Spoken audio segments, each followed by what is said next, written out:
Hello class, John Tui here.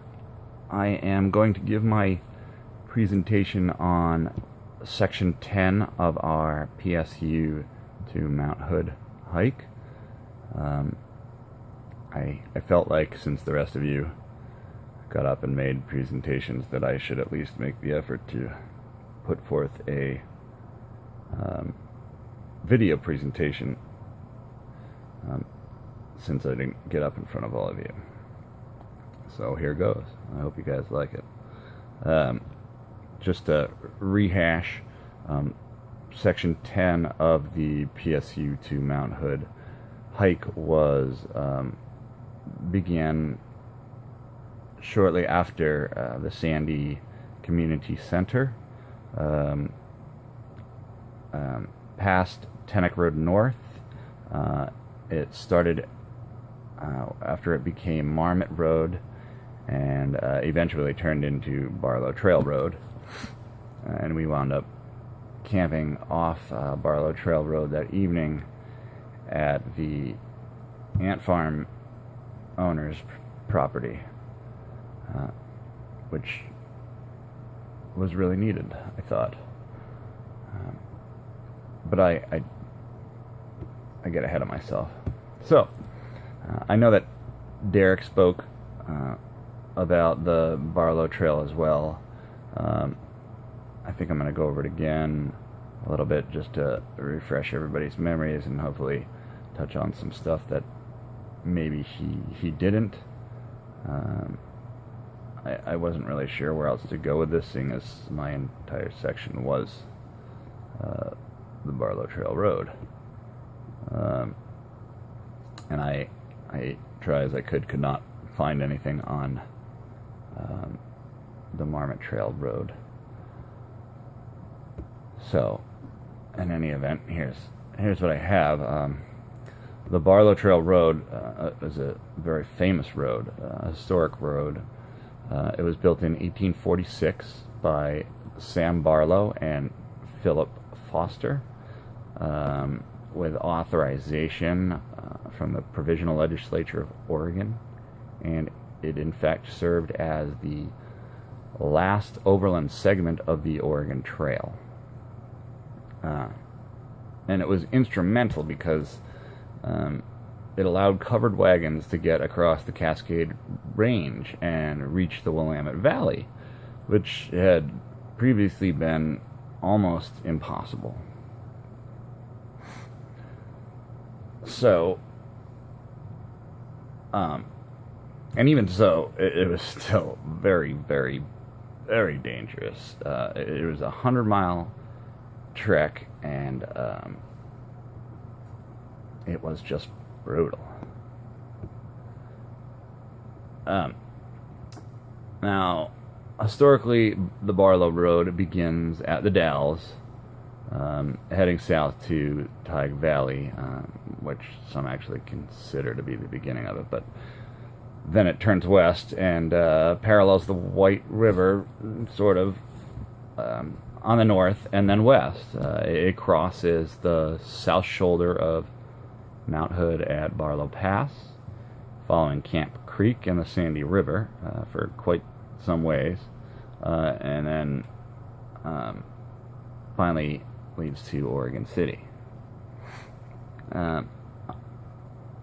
Now, it is unfortunate that this road,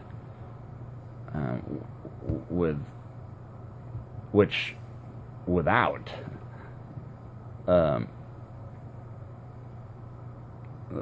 would have halted construction to the Willamette Valley for years to come.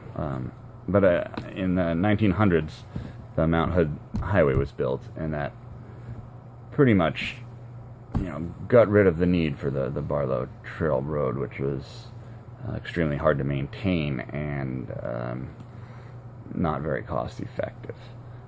But Matthew Deedy, who was Oregon's first federal judge, was quoted as saying the construction of the Barlow Road contributed more towards the prosperity of the Willamette Valley and the future state of Oregon than any other achievement prior to the building of the railways in 1870.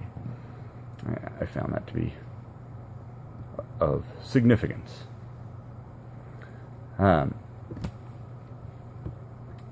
But that's that. Derek went over pretty extensively Sam Barlow and Philip Foster's first trek, so I think I'll skip over that and get maybe into later uses and some historic designations. I mean, it was a road that was owned by various owners till about 1882, at which point ownership passed to the Mount Hood and Barlow Road Company. E. Henry Wemme, I know I'm butchering that name, W-E-M-M-E, purchased the company in 1912. And he did make improvements to the road. His attorney, George W. Joseph, became the owner after Wemme's death in 1914. And Joseph and his wife donated the road to the people of Oregon in 1919, when it just seemed like a silly thing to have, but it was historic, and it was, you know, something that belonged to the people of this state. In 1923, the Oregon Legislative Assembly designated the path from Idaho to the Pacific Ocean as the Old Oregon Trail, and approved signage with a prairie schooner and oxen for modern travelers to navigate. And then in 78, of course, the entire Oregon Trail, including Barlow Road, was named a National Historic Trail by U.S. Congress. In 1992, Barlow Road was placed on the National Register of Historic Places as a historic district, and then again in 2005, part of it was in fact incorporated into the Mount Hood Scenic Byway. The Oregon Trail Barlow Road segment is a small segment of an alternate route, about 100 miles on a 2,000-mile Oregon Trail.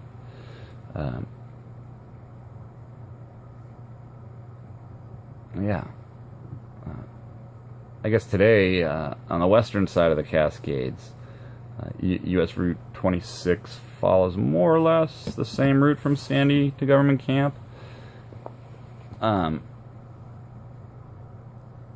route is concurrent with a few miles of the southern end of Oregon Route 35 and much of the Mount Hood Highway.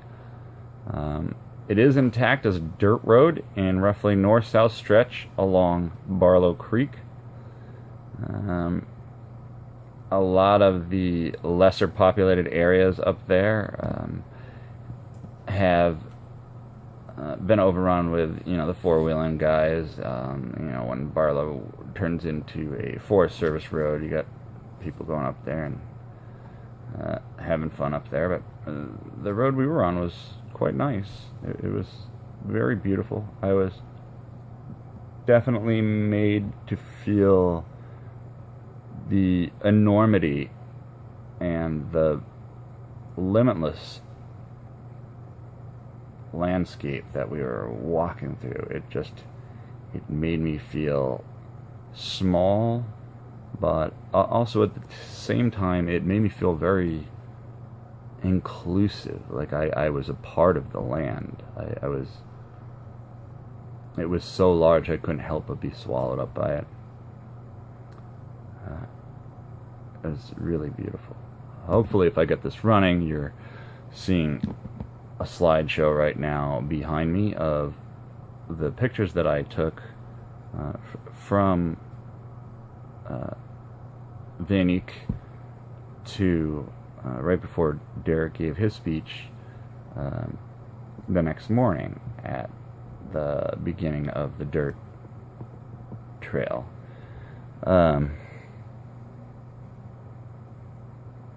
So that's where we're at. Let's see. I'd say about 22% of the road is still visible today.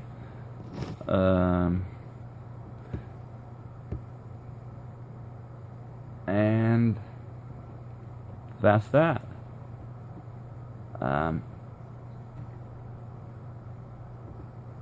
think that's pretty well covered on the Barlow Road. Established 1845, U.S. National Register of Historic Places.